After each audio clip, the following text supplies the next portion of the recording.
שימו לב, כן? ססי. ברגע שאתה לוחץ על ה-push to open, בעצם אני פותח לך את התחת. בום בום ססי. לא. VO. שמות פורמליים. שמות פורמליים, חבר'ה. יאללה, סע. כשאני עכשיו ילחץ על כפתור הסטופ, כל הסטארט, כל התמונה תתבהר. ונדע מה סדר המשחקים. אוקיי, תתמקד פה. תאריכים שעות. נכנס ללוגר. 1, 2, ושעה. וואו, שימו לב משחק ראשון, יריב נגד תומר. וואו. משחק שני, ססי נגד עידן. שלישי, עידן נגד תומר. איפה בני? בני עוד לא נכנס. יריב נגד בני. מארח את בני. יריב נגד תומר, עידן. מה השאיפה שלך בטורניר? השאיפה שלי זה לקחת את כל הקופה. לא רק על המקום השני, לזכות במקום הראשון. להגיע לגמר ולקטוש אותך, ססי. פשוט לקטוש. מי לדעתך יהיה הסוס השחור של הטורניר? לדעתי עידן, שפעם היה סוס שחור, הפך להיות סוס פיסח. יריב, מה לדעתך יהיה דירוג המשתתפים בתום הטורניר? בוא נאמר ככה, הדירוג הצפוי, כן, הדירוג הצפוי בסוף הליגה הסדירה, כן, הצפוי, הוא כזה, מקום חמישי עידן, רביעי בני, שלישי תומר, שני אני, ראשון אתה. זה הצפוי. לפני רגע אמרת שעידן הוא הסוס השחור. היה, עכשיו אמרנו הוא סוס פיסח שחור. ססי מקום ראשון, תומר שני, בני שלישי, יריב רביעי, עידן חמישי. אתה חוזה התרסקות של יריב בטורניר.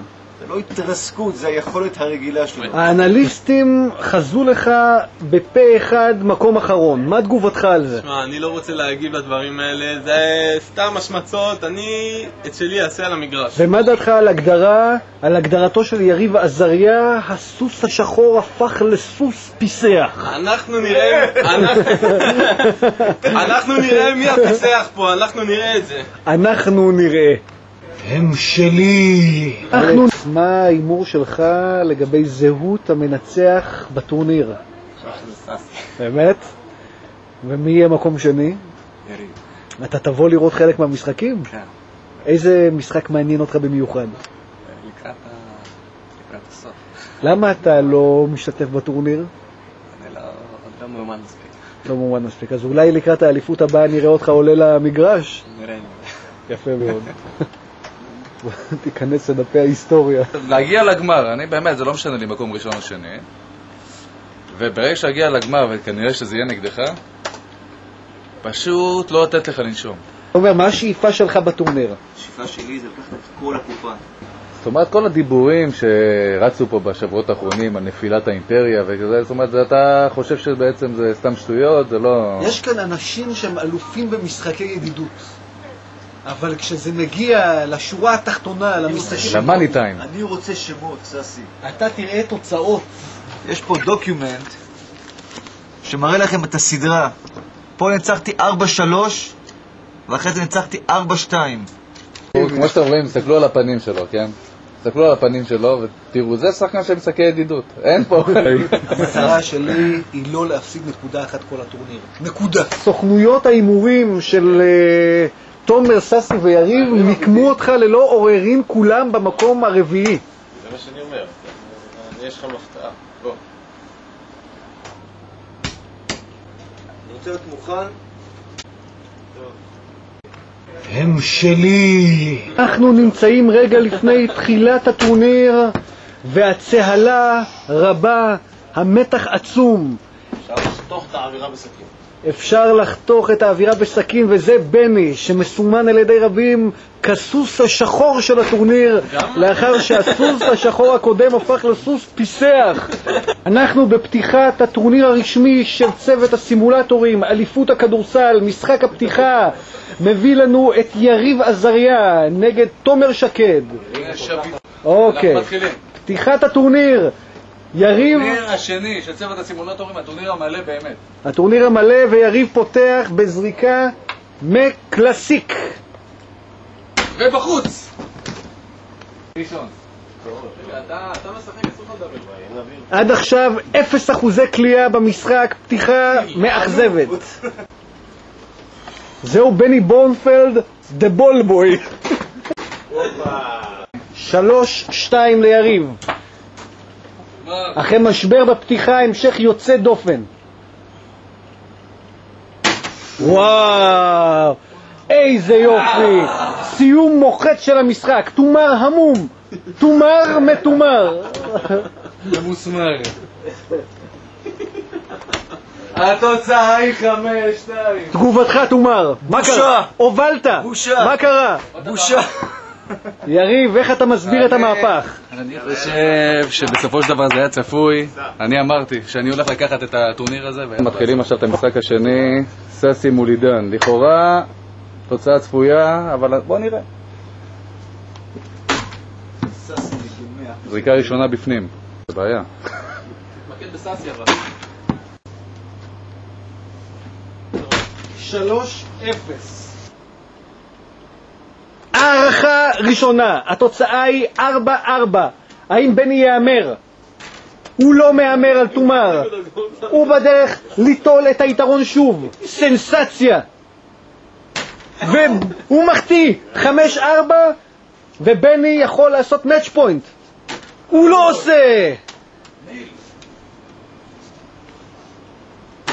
ויריב קולע מהמעיל, נקודה שבני חלש ממנה. מה בני יעשה מהמעיל? מחטיא 5-5, הערכה שנייה. תראו את המתח על הפנים של השחקנים. התוצאה היא 5-5. לאן בני הולך?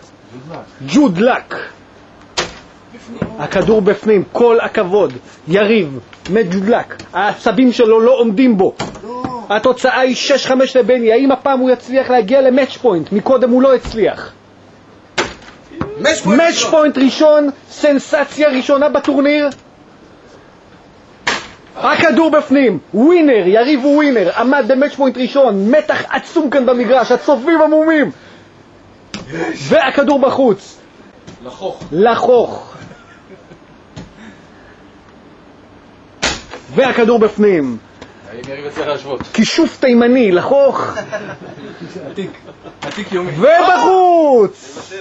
7-7, הערכה שלישית במשחק, משחק אדיר. מה שלא תהיה כאן התוצאה, אנחנו מצדיעים לשני שחקנים יוצאי דופן על מפגן כדורסל מרהיב. לא, עם התקרה הזאת. יריב חלחלב. הכדור בפנים. האם יריב חוזר להוביל? לא. 8-7 ליריב.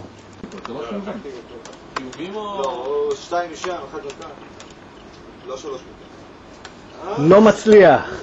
העייפות נותנת את אותותיה. יריב, שחקן שמאומן, משחק כל יום כ-20 משחקים. והכדור בפנים, מאץ' פוינט. ורואים את ההקלה על הפנים שלו, רואים את ההקלה, הוא מזיע, הוא יודע מה עבר עליו. ניצחון של יריב, ניצחון, יריב בלי הפסד. בני, מה יש לך להגיד על המשחק? יריב נגד עידן. האם זהו משחק לצרכים פורמליים בלבד, או שמא עידן יצליח לתת כאן פייט רציני כמו שהוא עשה לתומר? הצרכים הפורמליים שלי בססי. פז'ינו, מחטיא, 4-2 לעידן. בדרך לסנסציה. יריב ניצל מהפסד לבני, אבל עכשיו הוא עומד להפסיד לעידן. עידן חוזר למשחק של הטורניר, ויריב הולך לקלאסיק. איזה מתח עצום כאן בטורניר. האם עידן יעמוד בפרץ? הוא עשה את המהפכה. התוצאה היא 4-2 לטובתו, 4-3. והזדמנות אחרונה לעידן, הזדמנות אחרונה לעידן. הוא יכול לנצח את המשחק. לא מצליח לעמוד במתח, לא מצליח. הוא עשה את המהפכה, הולך לאגורן וקולע. וברגעי האמת יריב מראה לנו מאיזה חומרים הוא קורץ. חומרים השפלים של ססי. ו-4-4. נראה שהקהל רוצה את ניצחונו של הסוס הפיסח במשחק, ועידן מפסיד אחרי הערכה. התוצאה היא 6-4. יריב, איך אתה מרגיש אחרי ניצחון במשחק זוועתי? למה? אנחנו חיים בשבת לשבת. עידן, האם הטורניר נגמר מבחינתך? תשמע, זה רק סיבוב ראשון, נתתי לעזריה לחגוג, סיבוב שני אני הולך לחגוג עליו בחזרה.